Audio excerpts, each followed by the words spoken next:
fast life, the fast living. They see the ambition, they know I'm past driven.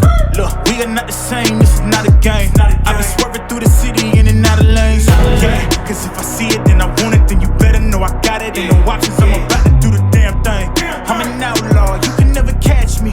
I'm in first place, you can never.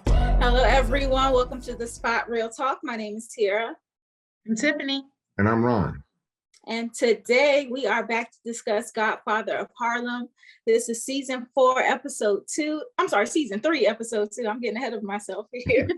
And it was titled Alzado.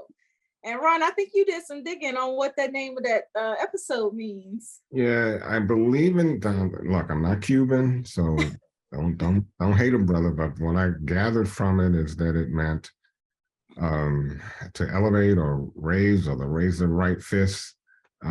Whichever way it meant, if you're Cuban or you know what it means, help a brother out. I would love to know, but anyway, I got good vibes from whatever it means. Yes. So, and before we get into the discussion of the episode, I just want everyone to go down there and click that subscribe button in the corner. Make sure you support us by subscribing to this channel. So now that we've gotten that done, we can go ahead and start talking because this episode, Bumpy was hot, okay?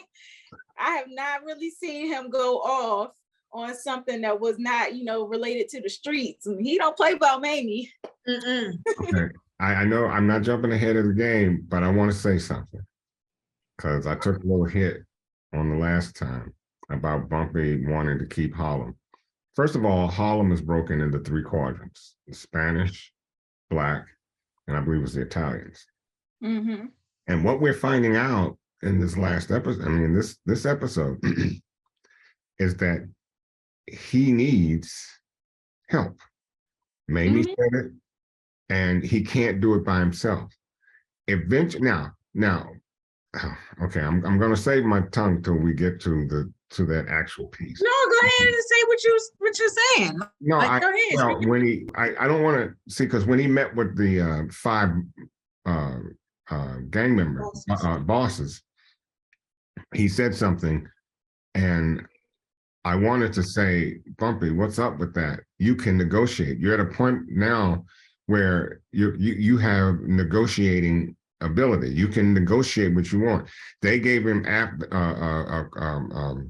Colombo gave him, initially he said 25%, and then he bumped it up to an extra 10%. So rather than go off and lose your mind and say the F with all of them, how about try to negotiate your percentage so that you can keep a greater percentage of Harlem? The fact that Harlem doesn't belong to you solely, and what they were doing is saying, hey, Bumpy, we want you to sell our drugs in Harlem. So it's all about negotiation. Where the Black folks stay, though. Remember that he still owns a part of it. He was still trying to maintain. He's always going to have the Black aspects of Harlem. Yeah, but they want to move there too. Remember, you got to think about the fight that he had with Dutch Schultz and stuff. He was like, they wanted, like, if you come, we're going to have to be forced to move downtown. Like, he was like, listen. Right. So I'm saying he's trying to still maintain that position. And I got that, but he's at an existential situation right now, which says there is a problem here in Harlem, and you're either going to go to war and see. So now he has to start trying to maneuver who he can befriend. And so far, it looks like Jose.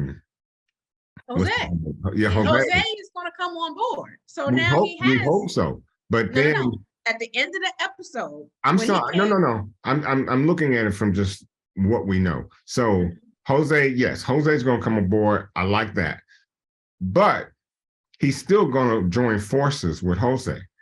And hopefully that's what, and this is what basically what I was trying to get you all understand anyway about Bumpy. You can't do it by yourself. And you don't have the manpower to do it by yourself. You don't have the ability to go out and get weaponry, to be able to defend against 4 other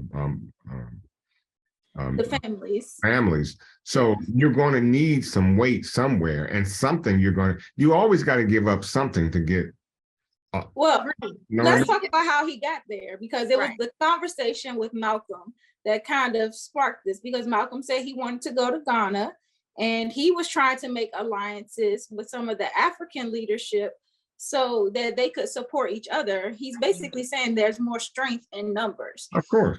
And so that's kind of like what Malcolm was trying to help Bumpy to see. And so once Bumpy got into the predicament where, you know, he basically said at the end of the episode, like, once you have felt the taste of freedom, you don't want to go back to being caged.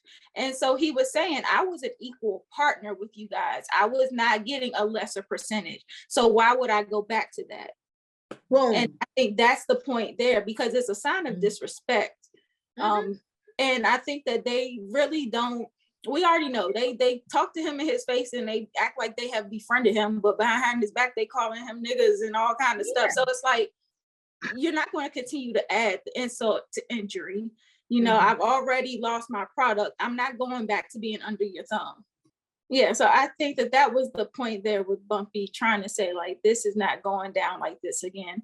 Okay. And once he walked out and told them, you know, they can go F themselves, once Jose seen him stand up for himself, I think he was impressed with the fact that Bumpy was willing to do that and to take a risk, gamble on himself. And plus, we know he went back and reconsulted the Orisha.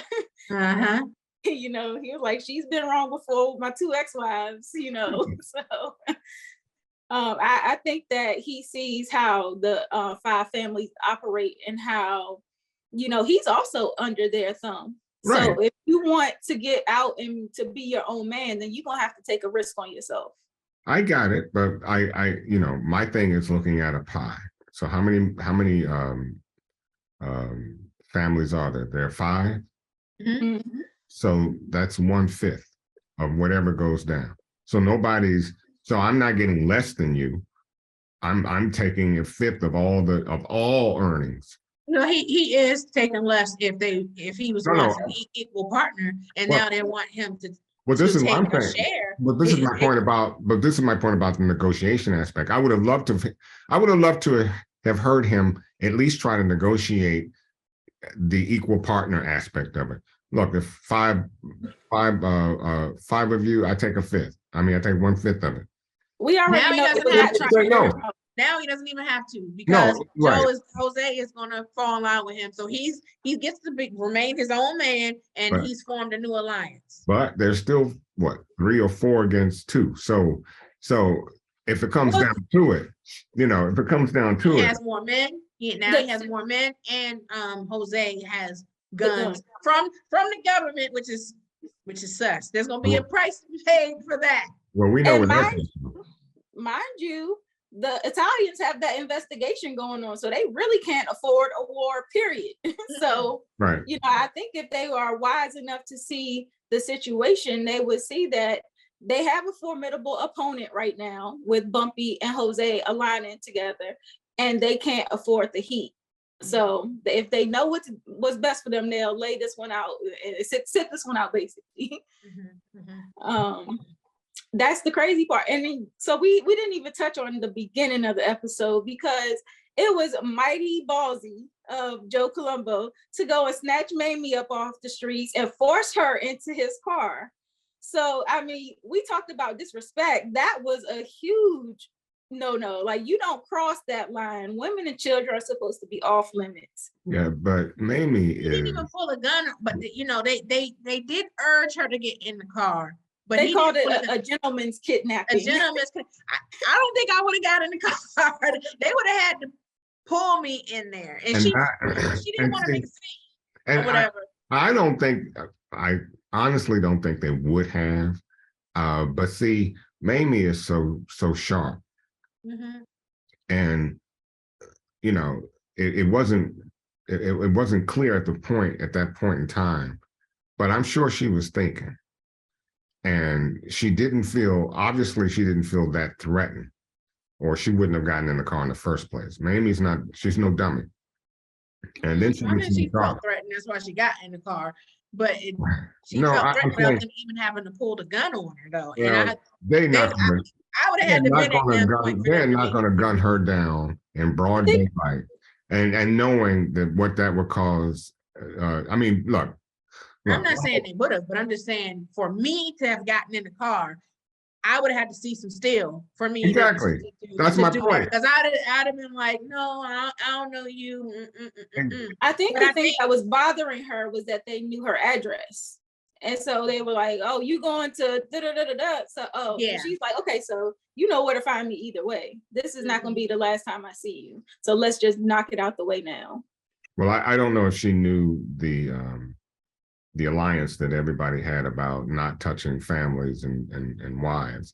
I don't know if she knew that they had that kind of covenant. I'm sure she's well aware. She knows the game. Exactly. And so in knowing that, that's why I said there had to have been some other reason other than fear getting in that car. And I don't know if she actually knew who he was.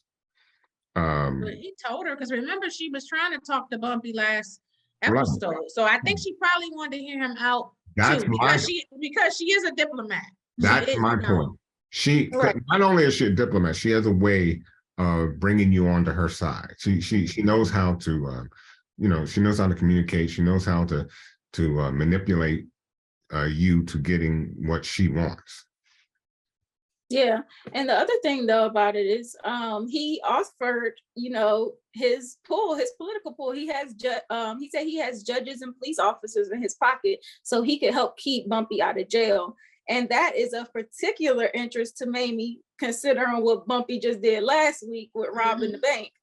So she called him out this episode and was like, look, you really are racking up a lot of serious things on your rap sheet. And you can't afford to be taking these kind of risks at your age. And neither can she. Especially with what I'm trying to do. Yes. So, she tried to reason with him several times this episode to negotiate. She was letting him know that, maybe you need to consider this deal. You can't do it on your own. So, Bumpy heard that several times from several different people before he finally followed through and made those alliances. And then, he was kind of impeding on other people's, plans and stuff, because we know that Malcolm asked Elise if she would come with him to Ghana, kind of like as his secretary. And Elise seemed very interested, but of course, Bumpy is gearing up for war. And he's like, no, Mayme, Margaret, Elise, y'all need to go down south to South Carolina and lay low while this war is about to ramp up. And it really was kind of like, you really stepping on my plans right now, because that's a once in a lifetime opportunity to go with Malcolm to Ghana. And I know that Elise felt some guilt about what that meant for her relationship with Margaret. She even expressed as much to Betty, how Margaret still doesn't even call her mom or look at her as mom. So I think she was torn, because we know she's in love with Malcolm and she wanted that opportunity to go. But also what it meant. Betty also wanted her to go. Betty, I was like, I don't know. It was Betty's idea. Betty, I don't know if I'm sending my husband out of the country with a woman who I know is in love with him. Well, I don't know how much she knows, but she should know, because she knows. It came on the other season. I mean, I'm saying women have that intuition. It is very. They had a conversation in the other season. It is clear she knows how Elise feels about it. Very peculiar why Betty would have her go with her husband. But they have their own friendship, though. Because you see that would you Elise still confides. Heck no, no way. I would not send that scripture say, I know the spirit is eager, but the flesh is weak. Okay. Exactly. All exactly. No way. Okay. I'm just But I was like, Betty, I'm like, man, I said, Betty's super secure and secure in her faith and her man, all of that. So I was like, salute to Betty. I'm just for real. Just checking the temperature around here. I just wanted to see. No, I'm not even gonna lie. Okay. Nope. That's a no for me. All right, good thing. Okay. Okay. Yeah, but if that's what works for them, then fine. But Betty did suggest it, and so at least it seemed like she had put her foot down with Bumpy later on in the episode. She was kind of saying like, I've never really felt protected by you. You know, despite all of your efforts and you pretending that you're out here protecting me, you know, whether we stay here in Harlem or go to South Carolina, or if I go to Ghana, it's still going to be a threat some kind of way or another. So she basically let him know, I can't let the fear of what might happen stop me from living my life. And by the end of things, you know, Margaret was, of course, over at the door listening to the conversation. And I think she realized how they were kind of like using her as the scapegoat. Like, you got to take care of Margaret. And I think that might, as a child, you might feel like, dang, like, why? Like, I'm holding people back as well. So it's kind of like she didn't want that on her as well. And I think she wanted her to, she recognized it for what it was. It was a great opportunity for her, for her mom and stuff. And I, you know, I understood Bumpy's desire to protect his family. But on the other hand, I was getting annoyed with Bumpy because I was like, wait a minute, you just gonna step on her opportunity and say that she's not going and gonna send her down south and just, you know, control her life like that. So I didn't agree with Bumpy. So I was glad that Margaret spoke up, and I was glad that Elise did too. Yeah, what they said, we Johnsons, we strong. I don't know, Ron. I thought about you, Ron. We are Johnsons, we are strong, but look, strength and common sense work very well together. And Bumpy is not using much of it this episode, particularly with Mayme. And I'm glad, I loved Mayme and her. She's a very fiery type person, but she's cool with it though. Yeah. She knows how, you know, she knows how to talk to Bumpy. And, you know, like she says, I'm not going anywhere, Bumpy. And, you know, Bumpy had to acquiesce to that. You know, she controls him. So I was glad that it seemed like everybody's going to kind of get what they want out of the situation. So at least we'll likely end up next episode going off to Ghana, or preparing to at least. And it looks like, you know, Margaret is saying she's going to fend for herself and go to South Carolina alone. I appreciate the fact that, you know, Bumpy loves his woman. And he was ready to ride for her too. Like, he was furious. Like, he said, I will fight you bare knuckles, when he told them and stuff. And I was like, that's what I'm talking about. Yeah. He really ride for his woman. Hey, but I think Bumpy's... all I can say is when I saw that, I was like, Bumpy, you got my spirit 100%. Yeah, I think he's learning some valuable lessons from the people around him, you know, learning about the power of alliances, learning about how not to be so controlling and, you know, like my way or the highway. Because he kind of seen that with the guys, the Skull crew, who he had to pull in, and he was trying to gather his men to prep for war, but some of them were like, we might be switching sides, you know, they got the drugs over there, and he had to really like strong arm them into obedience. So he kills Kingston, and which I'm glad anyway, because he had a ferocious accent. I hated that Jamaican accent. It was ugly. It was ugly. But that's not, I'm just saying. I look. Anyways, I've heard enough Jamaican accent to know a good one when I hear one. That was bad. Well, I thought that it was ballsy of Bumpy to do that, because you're already in a tough situation where you don't have enough men. But you don't want the few men that you do have to be running off with your rivals. And that's you don't need any turncoats in your... And that's the whole point with Bumpy and his hot-headedness, because he needs all the help he can get. So he kills Kingston, and then guess what? They find the other two dead in the streets. Did that though. Send a message. And that's the thing that Mayme was kind of saying, like, this is not going to be a friendly war. Like, no wars don't result in casualties on both sides. So you got to really understand the people that you're putting at risk by doing this. You know, you can prevent this. So that was all I was saying. It's you know, the people that you love will be touched. And are you willing to sacrifice them for your vengeance and for your, I got to go to war over this thing? You know, it's a hard nut to crack. And I don't know what I would do if I were Bumpy, but he has to consider the losses if he's planning to go to war. You know, you just told all 5 mob bosses to go F themselves. You know, even though you got one, you don't want to go to war. Right.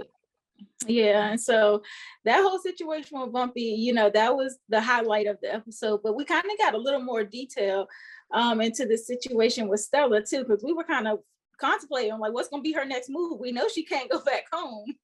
So it turns out she has escaped to go and run off to Philadelphia, and she has been staying with Teddy's mom there. And so, you know, I always think about Stella and that relationship she had with Teddy's mom, because of course she lost her son because of that mess surrounding Stella's family. But the fact that she is, you know, so kind-hearted to still keep showing this girl empathy and taking her in and even offering to help as far as paying for the plane ticket this episode with that money that Ernie had given her last season. So I was like, you know, Black women to the rescue again. Always. But she said that you are the only thing left of my son. So I think that was the thing that that, you know, that bond that connects them. She's very compassionate. That they both love Teddy. Because I said, you know, all this crap was over Stella, but you couldn't never say that she ain't love that man. Right. Exactly. And especially understanding the kind of danger she's in where your own family's putting hits on you. That's crazy. I just saw it rather unique that she would still not blame Stella for the death of her son, but embrace Stella for the fact that they both lost, they both lost something. I was more inclined to believe that she would never forgive Stella for that. I think she could see that Stella's love for Teddy was sincere and that it wasn't any fault of her own what happened to Teddy. If I recall, I think earlier on, I think she said to him, if you don't leave that white girl alone, you know. Oh, yeah. She told him. Yeah, she told him, but those two were not going to stay away from, but they were getting ready to try to leave. That was the next move. They were getting ready to roll out together. And stuff. It's just that the dude followed Ernie and you know, and he ended up killing Teddy. But they were about to, you know, roll out. Yeah. But you know, Colombo is really trying to get in good with Chin. And so he's saying, like, I have to gain Chin's trust. And the only way that Chin is willing to negotiate in order to help Colombo get Harlem is to make sure you protect my daughter in exchange. So he's been tasked with finding Stella. He goes and sees Olympia, which, you know, round of applause to Olympia for that Oscar-worthy lie of a performance where she's sitting up there acting like she don't know what she just tried to do to Stella last week. You know, trying to put on the full-blown tears and concern, like she's such a loving mother. I'm like, this woman is off the hook. And you were right, because when Stella was talking to Delia, she acknowledged that she thought it was a stepmother that put the hit on her. It's Chin that thinks it's the families, right, and everything. So I'm wondering at some point if Colombo is going to figure out that it was a stepmom and stuff, or the, Stella may tell him. Did you hear what he said though? He was talking about his own father and how his father tried to pin something on him and how they had a rough relationship. And so Stella was kind of saying, like, my family, you don't know who we really are, like how things really go. And so I think he could kind of see what angle she was coming from with that. I think he knows that there's something going on with the stepmom. He was like, we can't choose our family. He said the way he was looking at her, I was like, well, I think he see her for who she is. Yeah, I thought about it. I said in another life, Colombo could make a good detective. Right? I was thinking in another life, because she's going to be under his protection, will they fall for each other? I hope not. I'm wondering if, like, you know, because one of the first things he said was, you know, I didn't know his daughter was so beautiful and and stuff. And you know, took her out, like, you know, she's gonna be under his protection and everything. And I was just like, because remember, Ernie, she didn't like Ernie either. And then eventually Ernie, she warmed up to Ernie and they became a thing. So I was like, keep my eye on those two. it crossed my mind for a little second, but I was like, do you understand the implications of what that would mean? Because you're trying to gain Chin's trust. Now getting into a relationship with his daughter probably ain't the way to go. Well, if he chooses to marry her and marry into the family, though, I mean, and think about what that means for the other 5 families, because eventually it might be revealed that Stella is a rat. So you marrying a rat, that might be a big problem. I don't think Stella would have anything to do with Colombo. I think she just wants to wash her hands completely of the whole mess. Oh, I think so too. But it'll be an uphill fight for him if he were to even try to go there. It just depends on how much time she's spending with him. Because how long is he going to be protecting her? Because the more time you spend with someone, it could happen. We better keep a close eye on him because she got money now that she can jet whenever she wants to. So he better keep a real close eye on her. That's very true. The other thing that he needs to be thinking about, I think with this whole thing, he's really dead set on taking Harlem, and he's asked for Chin's help behind the other family's back. So I'm wondering, will that cause a problem between him and the families because he's doing his own thing on the side? And I don't think just because Bumpy has declined their offer, I don't think he's going to stop pursuing getting Harlem. That's still something he wants, because he said it's the gold mine. Well, so he will keep at it. Well, Tommy already read his cue card, so he better be real careful. He already said, he was like, you're just like your dad. He said, we told your dad. And it sounds like dad got whacked. Yep. Not listening. So he might mess around and get whacked too. There you go. Yeah. It'll be interesting to see if he makes it out of this season.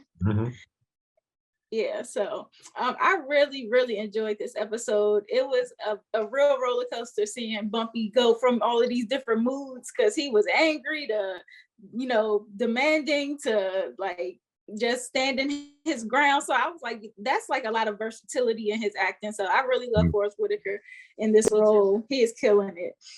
As well as all the other actors and actresses. Everybody is solid. So I really appreciate the cast and crew and the writing team, because they really do keep us glued in every week. Do you guys have any other thoughts or predictions you want to add before we close out?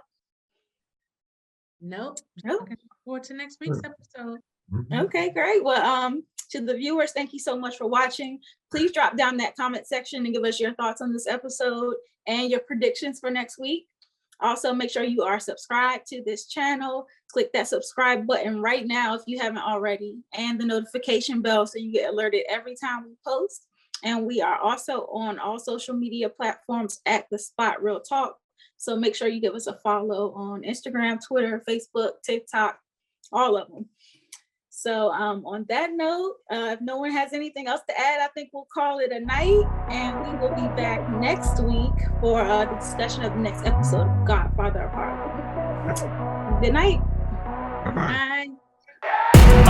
The fast life, the fast living. They see the ambition, they know I'm past driven. Look, we are not the same, this is not a game. I've been swerving through the city in and out of lanes. Yeah, cause if I see it, then I want it, then you better know I got it. Ain't no options, I'm about to do the damn thing. I'm an outlaw, you can never catch me. I'm in first place, you can never. These are the moments, only got one life. This is your moment, whether wrong or right. Be your own enemy.